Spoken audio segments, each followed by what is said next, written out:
एक छोटा सा गांव था। गांव के बाहर एक पुरानी हवेली थी। हवेली बहुत बड़ी और खूबसूरत थी, लेकिन वह खाली थी। कोई भी वहां नहीं रहता था। लोग कहते थे कि हवेली में भूत रहते हैं। रात को वहां से अजीब अजीब आवाजें आती थीं, कभी हंसी की आवाज तो कभी रोने की आवाज। लोगों ने बताया कि वह हवेली एक जमींदार की थी। वह जमींदार बहुत ही क्रूर था। एक दिन उसकी मृत्यु हो गई।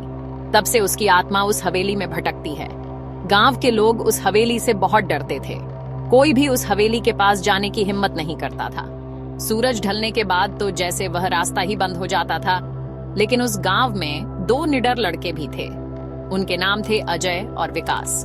वे दोनों बहुत ही अच्छे दोस्त थे। उन्हें नई नई बातें जानने और करने का बहुत शौक था। वे उस हवेली के बारे में सुनते थे। वे जानना चाहते थे कि क्या सचमुच उस हवेली में भूत हैं। एक दिन अजय और विकास ने फैसला किया कि वे उस हवेली के अंदर जाएंगे। वे जानना चाहते थे कि हवेली के अंदर क्या है। उन्होंने सोचा कि अगर वे हवेली में भूतों को ढूंढ पाए तो यह बहुत ही रोमांचक होगा। उन्होंने अपनी योजना बनाई। अगली रात को पूर्णिमा थी। वे पूर्णिमा की रात को हवेली में जाने का फैसला किया। रात को खाना खाने के बाद अजय और विकास चुपके से घर से निकल गए। वे अपने साथ एक टॉर्च और एक रस्सी ले गए। धीरे धीरे वे उस हवेली की तरफ बढ़ने लगे। जैसे जैसे वे हवेली के करीब पहुंच रहे थे, उनका दिल जोर जोर से धड़कने लगा। हवा में ठंडक बढ़ गई थी। पेड़ों की शाखाएं हवा में हिल रही थीं, जैसे वे उन्हें डरा रही हों।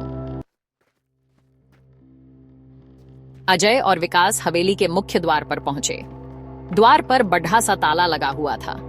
विकास ने अपनी जेब से एक तार निकाला और ताला खोलने लगा। थोड़ी देर में ताला खुल गया। उन्होंने धीरे से दरवाजा खोला और अंदर चले गए। हवेली के अंदर अंधेरा था। हवा में धूल और सीलन की गंध थी। चारों तरफ मकड़ियों के जाले लगे हुए थे। विकास ने अपनी टॉर्च जलाई। टॉर्च की रोशनी में उन्होंने देखा कि हवेली के अंदर बहुत सारे कमरे थे। सारे कमरे खाली पड़े थे। उनके फर्नीचर पर सफेद चादरें ढकी हुई थीं। दीवारों पर पुरानी तस्वीरें लगी हुई थीं, जिन पर धूल जम गई थी। अजय और विकास एक एक कमरे में जाकर देखने लगे। उन्हें हर तरफ सन्नाटा महसूस हो रहा था। अचानक उन्हें एक आवाज सुनाई दी। किसी ने उनके पीछे खिड़की बंद कर दी थी। वे डर गए। उनके पैर कांपने लगे। अजय और विकास तेजी से भागे। वे उस कमरे से बाहर निकल आए। वे भागते हुए हवेली के मुख्य द्वार पर पहुंचे, लेकिन उन्होंने देखा कि दरवाजा बंद था। वे दरवाजा खोलने की कोशिश करने लगे, लेकिन दरवाजा नहीं खुला। तभी उन्हें अपने पीछे एक परछाई दिखाई दी। परछाई में आग की लपटें जल रही थीं। अजय और विकास बहुत डर गए। वे चिल्लाने लगे। वे जमीन पर गिर पड़े। उन्होंने आंखें बंद कर लीं। जब उन्होंने आंखें खोलीं तो उन्होंने देखा कि वे हवेली के बाहर हैं। सूरज निकल आया था। गांव के कुछ लोग उनके पास खड़े थे। लोगों ने बताया कि उन्होंने उन दोनों को बेहोशी की हालत में हवेली के बाहर पाया था।